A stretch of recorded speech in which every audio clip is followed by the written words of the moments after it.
Hello. Thanks for joining in. Welcome to today's broadcast. And thank you to any replay viewers. So today, talking about COVID-19 and talking about how a couple in Arizona, the husband died, the wife's in intensive care, after ingesting a substance, chloroquine phosphate, used to clean aquarium tanks. And I'm looking at reporting around this and noticing that a lot of outlets reported as if they completely confused the substances. But chloroquine phosphate is the substance used in malaria treatments, and I can show you by visiting the MD webpage where it lists chloroquine phosphate and its treatment in malaria. Hi, Alan. So yes, I don't recommend taking it.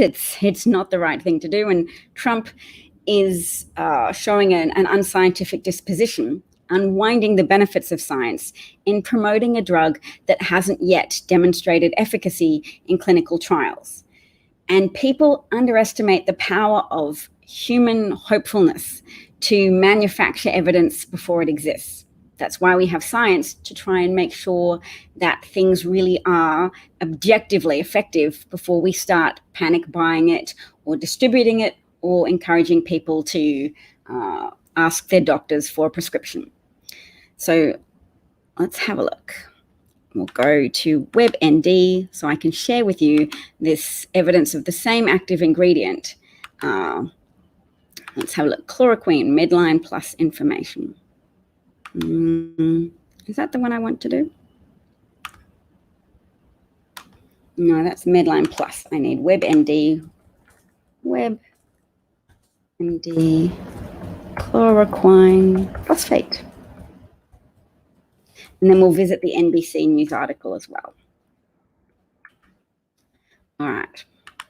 So how's everybody doing today? I know that the other risk of suppressive measures necessary to reduce the effects of a pandemic, to reduce disease transmission, can potentially kill people from poverty, can kill people from homelessness, from lack of income, and consequently lack of sustenance. And this really highlights for me the need for Democratic supporters and Democratic politicians to speak positively about the need to have an economy. One reason why people don't vote for Democrats or look favorably at Democrats is because they don't trust that Democrats prioritize people's need to put food on their table for their families. That I believe Democratic people do, and that they're better handlers of the economy. But what also matters is what people believe and who people trust. So now is a critical time, and I'm saying this for Joe Biden and others, to not just play into narratives that Democrats are ready to hear, that yes, we won't prioritize Wall Street over people's lives. Other people need to hear, we understand that the economy is what gives us life. All right. Have I shared the right? No, I haven't shared the right thing yet. Okay, click to share. Medline, done. All right, chloroquine phosphate. Let's have a look. Chloroquine is used to treat malaria or mosquito bites. But see where if you can see my mouse, I'm circling the phrase chloroquine phosphate. And that's the same phrase that those people saw on their fish tank cleaner, because it's the same active ingredient, just one's in a medication form and one is combined with whatever other ingredients are in fish tank cleaner. So they made a mistake to ingest fish tank cleaner, and that mistake will haunt the surviving person. Alan's saying Trump acceptance numbers have gone up. I don't know. Is it more than one outlier trial? It is a wartime effect. When there's a crisis, people typically consolidate approval of a leader because they don't want to rock a boat during a time of crisis, and people need a central figure to whom they trust. So trust numbers normally go up during a crisis, but I think in relation to Trump, that effect would still be mitigated by the fact that he reverses position so frequently. That's the wrong toothbrush for you. Go get a different toothbrush. Oh, well, you go get the right one. It's in a cup. Yes, so there's many disadvantages of taking chloroquine if it's not prescribed to you. Some of the side effects associated with it, let's have a look. No, not on there. Oh, read more. Side effects.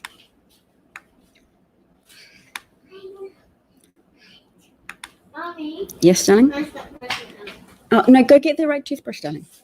Blurred vision. I can't find mine, so she using mine. Oh, it's in a cup, and you need to just check in the bathroom. You can help her, darling. Blurred vision, nausea, vomiting, abdominal cramps, headache, and diarrhea may occur. So yes, and of course a dosage of over 2 grams can be fatal. So self-dosing for this drug is very much not remembered. And it can cause arrhythmia of heartbeat as well. So it can disrupt the rate at which your heart beats. And when your heart gets out of its proper swing, if you get arrhythmias, you can die. And that's why, dosage over 2 grams can be fatal. So mental confusion, yes. The lady who rang 911 to report that she and her husband were having respiratory problems, etc., she was struggling to talk. Hi, Clive. Hi, Alan. Hi, Paul. Thanks for joining in. So we have some more things to share. Let's have a look. Chloroquine in itself is not looking super positive. So a Wall Street analyst has noted that early data suggested malaria drugs are not proving to be super effective so far. So what can you see? Nope, you can't see the same thing as I can.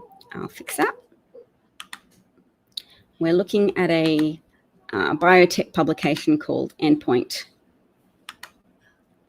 So the drug that Trump has a feeling about fails to pass muster in a small Chinese coronavirus study. So the World Health Organization is conducting more studies, but it needs time to have randomized, controlled, double-blinded study arms and enough study participants to be able to test whether or not it's hopefulness or actual efficacy, and that the drug actually has any mechanism that helps people with the virus. So the Lancet published an article just really looking at case studies, not so much a Chinese study. And so the results were not conclusive due to the study's small sample size. But now it's being noted that more data that's become available is far from positive. So there's a 30-patient clinical trial, was in mild patients and was at least randomized. They specifically investigated hydroxychloroquine against a placebo in COVID-19 patients with pneumonia. They were given hydroxychloroquine 400 milligrams per day for 5 days. One patient developed a severe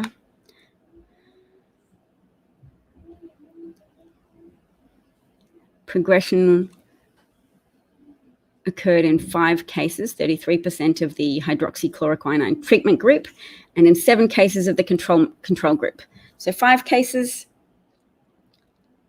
progressed versus 7 cases.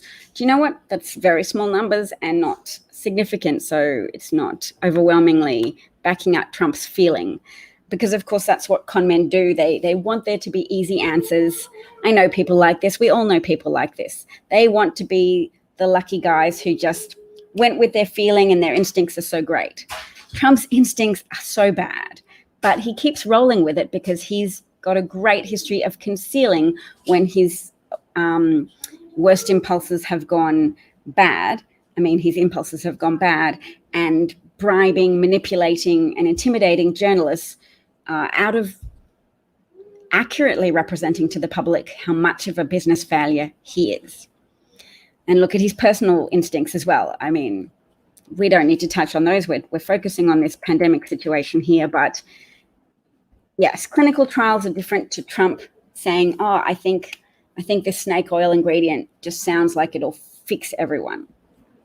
It doesn't, and people have already died in Nigeria. And now we have a man from Arizona dying as well. And his wife grieving for the rest of her life that she thought it would be a good idea to take aquarium tank cleaner because it had the same substance, the same active ingredient as the active ingredient Trump was recommending, which was chloroquine phosphate, which is the active ingredient for a malaria drug. So Trump was like, yep, these malaria drugs are great.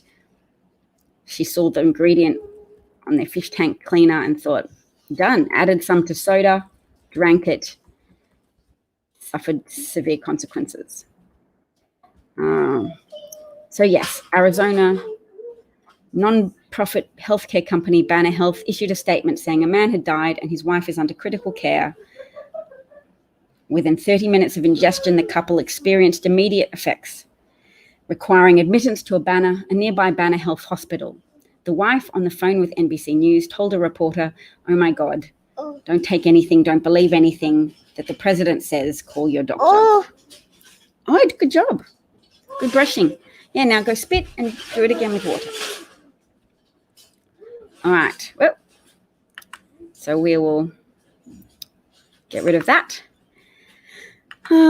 There's a really important thing I want to share with you all is that not just condemnation of the mismanagement and seemingly murderous medical neglect of Americans and of American health systems, but there's an article published in the New York Magazine about Trump neglecting to activate the Defense Production Act, and public pressure really could potentially force him to do something right. I don't just need Trump to do the wrong thing because I need validation for my worldview that Trump's an incompetent criminal and Hitler-esque manifestation of totalitarian impulses in our era. I want people to be saved. So he is still persuadable sometimes to do the right thing if there's broad enough pressure. So pressure just coming from the left is not enough, but sometimes the left can be so noisy and present what we say with a narrative that brings on board even moderates and people concerned conservatives. So if we bring to people's attention that the Defense Production Act is something he needs to stop talking about and actually do. Apparently, he's been persuaded by lobbyists to not activate it because they weren't fond of the idea. So let's go New York Magazine, Defense Production Act. Americans spell defense differently to Australians. You spell it with an S, so I better fix that. Defense Production Act. All right, so I'll share that with you all so you can have a look. Big business lobbied Trump. Trump refused to order coronavirus supplies. That was published March the 23rd because big business complained. His reluctance to use the Defense Production Act has been one of the most enduring mysteries of the coronavirus epidemic. Other than why did he reject testing kits offered by the World Health Organization much earlier? Well, was it in January? The Defense Production Act is a 1950 law allowing the federal government to redirect vital industry for use in a crisis, primarily a war, but an epidemic would also do. Hospitals are desperately short of ventilators and respirators, as well as personal protective equipment, I will add. And doctors, governors, and public officials have begged Trump to invoke the act to direct emergency production before hospital staff get infected and patients begin dying. Well, patients are already dying, but yes, it will escalate and overwhelm the hospital system to a much greater degree if doctors and nurses have inadequate protection from the virus. So if their risk is exposed and their viral load gets high enough because they're so exposed, they're much more likely, thank you, darling, to suffer significantly and die. We saw health professionals in China die, young, healthy health professionals. So I think degree of exposure may be a significant factor in terms of people's mortality rates in relation to the disease. That's speculation, but what's not speculation is that voices from all around the country are begging Trump to do this, and he is not listening, but we can make that appeal and that demand broader and louder. Then the last thing, okay, so the New York Times resolved the mystery of why Trump wasn't invoking the act. Trump has refused to invoke the act. Actually, are you seeing what I'm seeing? Yes. Okay. Trump has refused to invoke the act because big business doesn't want him to. The US Chamber of Commerce and the heads of major corporations have lobbied the administration against using the act. They say the move could prove counterproductive, imposing red tape on companies precisely when they need flexibility to deal with closed borders and shuttered factories. This is the downside of being overrun by antisocial corporate interests, where the drive to protect profit has overwhelmed and subordinated the need to protect people, and has eluded from the narrative that to have an economy and to have a society where consumers buy products, you need to have consumers. You need to have live consumers and not terrified consumers. So they're not exhibiting leadership if they're lobbying Trump to not take actions needed to save American lives. And we're not just talking about minimizing deaths and maximizing lives. We're talking about preventing a collapse of American society, as well as preventing a collapse of American consumerism, which is 70% of the engine of American commerce, is people buying things. So you need people buying things. You need people who are not terrified and grieving the death of a family member or friend, or the death of multiple family members and friends. And an America that sees their health professionals dying in large numbers because of inadequate protective gear, and then inadequate respirators and ventilators to treat even young, healthy people, even young, healthy health professionals, doctors and nurses. That is not a society that goes out and gaily buys products. So that is one of the limitations of the current overtaking of American government by people who are inherently opposed to the idea of good governance.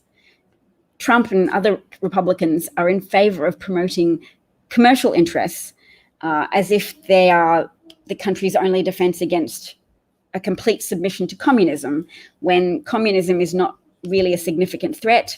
Bernie Sanders can't get above 30% support, and he's only doing so in the first place because, yes, he's a bit of a narcissistic cultist, but also because there was so much poverty, so much neglect of the social safety net.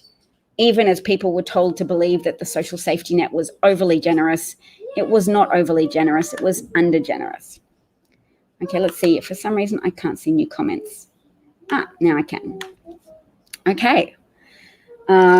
So yes, Trump does what he thinks is best to protect himself and protect his re-election interests.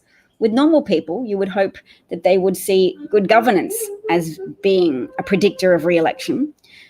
But Trump just needs to validate the emotional narrative of his followers. That was his path to power in the first place. And the greater that their emotional narrative has become distant from reality, the greater the gap between Trump's instincts to govern well. So people became distant from reality through watching Fox News, and they began to have this alternate narrative spun about life that said Obama's economy was a failure and Obama was running the economy into a ditch. And they then suddenly believed that the economy had turned around within a month or two of Trump's election or Trump's inauguration. And there's data on that subject. The data is showing that they interviewed Republicans. Only 18% of surveyed Republicans thought that the economy was doing well in November 2016. Within a few months, by May, I think, of 2017, so Trump only being in office a few months, 36% of Republicans then responded to pollsters saying that the economy was great. That's a leap from 18% to 36%, showing that gap from reality, that belief that suddenly the economy was magical because a white Republican was in power, shows that racism and hyperpartisanship were compounded together to trick people. And that trickery is having significant ongoing consequences. So yes, I see a comment here saying Andrew Cuomo has stepped up well. The last thing I want to share with everybody before I go is a plan for local government distributed by Jeremy Condike, who is the former chief of foreign aid. And he and some people together came up with a resource, an online resource for local leaders. So I'll tell you, it's just 7 actions to activate an emergency operation center, to understand real-time local spread, to slow and reduce transmission, protect high-risk groups, reinforce and expand the health system, enhance risk communication, and mitigate economic and social impacts. So I'll bring that up on screen so you can see. There's an online link. I need you to share that with your local leaders. That's really the most important thing I can tell you today, is to make that link available. Use your goal as people with voices and typing fingers and internet connectivity. Let's see, can you see what I'm seeing yet? Here you go. So Jeremy Klondike, I'll just show you briefly his credentials. He's not a blue tick verified account. But here you are. He's a former chief from 2013 to 16 of the OFDA, which is the Office of U.S. Foreign Disaster Assistance. USAID's Office of U.S. Foreign Disaster Assistance. So he doesn't have the blue check, but he's an important voice.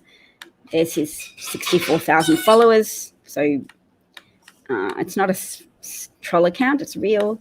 This is the resource. Okay.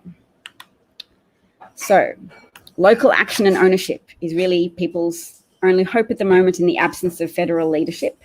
So two plans of action. One, continue to demand activation of the Defence Production Act. And secondly, look at this address, covidlocal.org. So that is the resource that's been developed for local leaders. Local action and ownership, as Jeremy says, is the front line of pandemic response. Let's go check it out to have a look.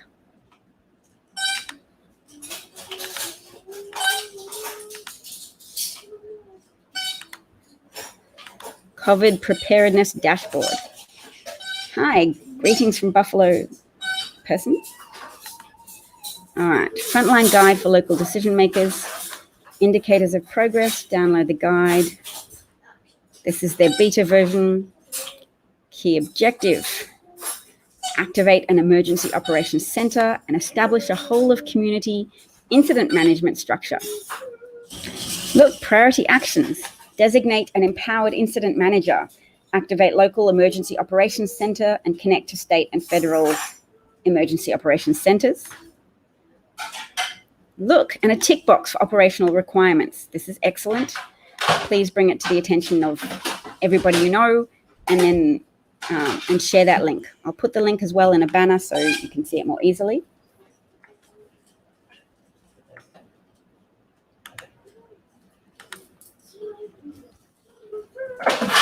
Okay, there, that is the link to that resource with checklist steps for people to take for organizing emergency operations centers, for acting to mitigate economic and social harm caused by the suppression measures, as well as the virus itself. That's the best thing I can tell you this morning. Thank you to all of the listeners and to replay viewers. Yes, that is a duck. Oh, you can hear the duck. That's my daughter.